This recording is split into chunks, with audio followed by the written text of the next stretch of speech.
Hey everyone, welcome back to the channel. And before I start today's topic, the whole tone scale, I just want to say a quick thank you to so many of you that subscribed over the last couple weeks to the channel.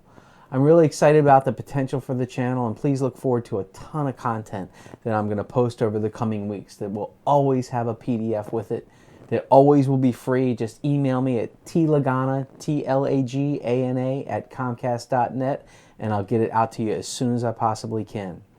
So I'm really excited about the whole tone scale today, and what I want to do with you is take you through 6 exercises.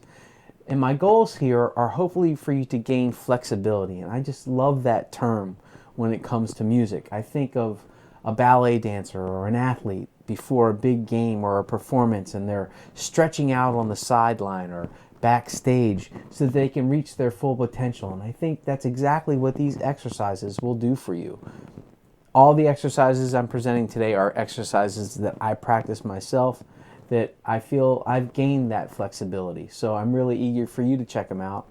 And again, I welcome any and all feedback. If there are any questions that you might have, please feel free to contact me through email, and I'm happy to answer them for you. So let's check out the first one. And that one is just straight up the scale, the first 4 notes. And then go to the second degree of the scale and play 4 notes.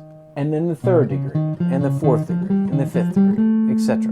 And that ascends and descends. And that one sounds like this.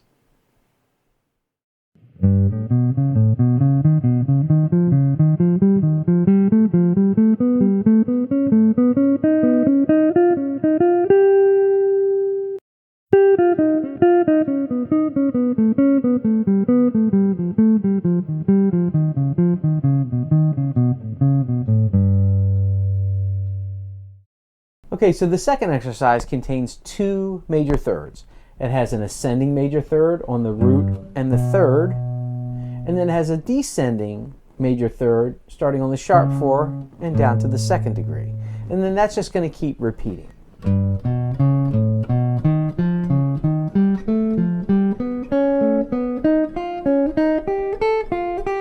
And then it's going to descend from here. So let's check that one out.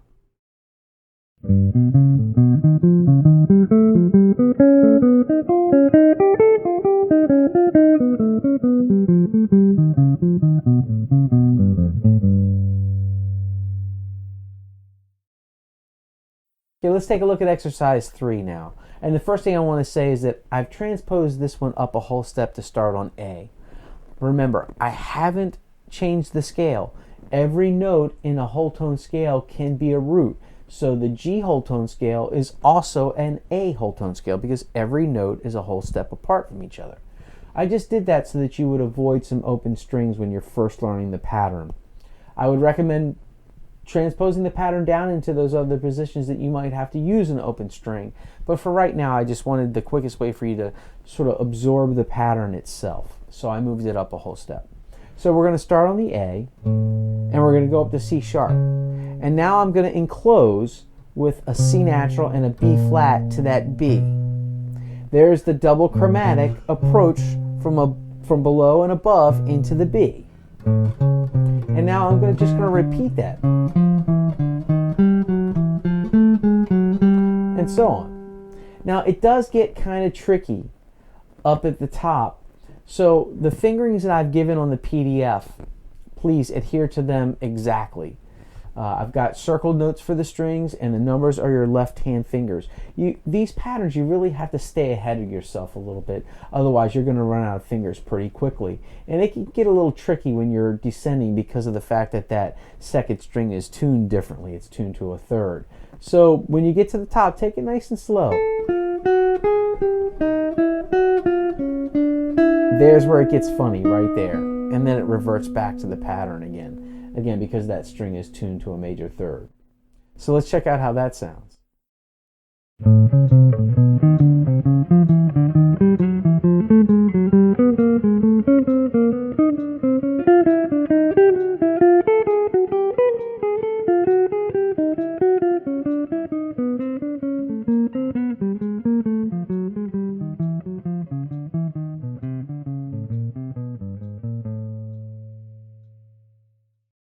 All right, so exercise 4. This is the first exercise that we now have a 3-note structure, and we're going to outline augmented triads on every scale degree. The cool thing about it, though, is that because there's only 3 notes and we're playing 8th notes, think of it like a triple structure wrapped in a quadruple meter. We've got the downbeat of each triad happening on the beat, off the beat, on the beat, off the beat. So we're kind of implying some kind of triple feel within that duple meter, and that's really kind of a cool polyrhythm. So this is an exercise you might play exactly as written, and it's really quite musical. And those of you that are fans of Jonathan Kreisberg, he does this kind of stuff quite a bit. So what's happening is we're building triads off of every scale degree. And again, as I mentioned before, really try to stick to the fingerings exactly as they are on the PDF, because if you don't, you're going to find you're going to run out of fingers pretty quickly, because you're really moving through positions almost every single triad. And I've got those outlined. The circled numbers are the strings, and the written, the numbers below the notes are the fingers of your left hand. So even if you don't have a lot of experience reading music, I think you'll be able to figure out the exercise. So it sounds a little bit like this.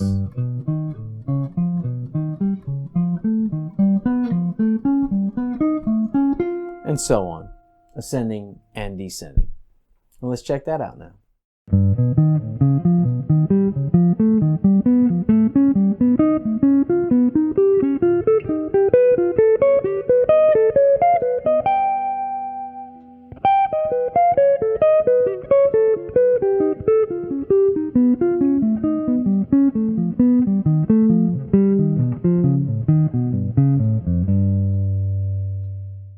Okay, exercise 5 seems like a logical extension of exercise 4. We're just going to add the root onto the arpeggio, so now we've got an even 4-note structure, and it's just going to be the 1, the major third, the sharp 5, and the root of each arpeggio on each scale degree.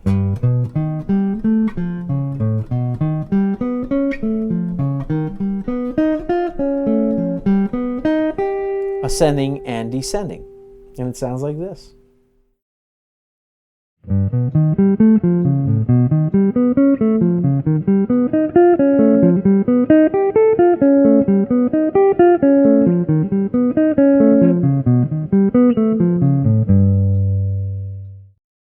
Okay, so let's take a look at the final exercise, number 6.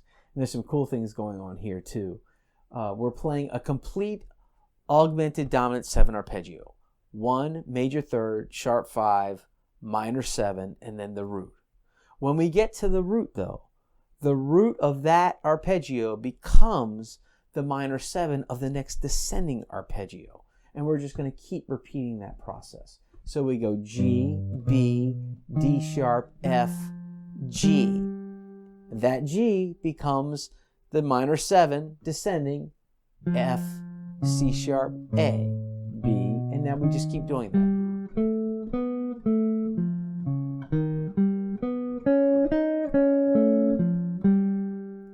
And that one sounds like this.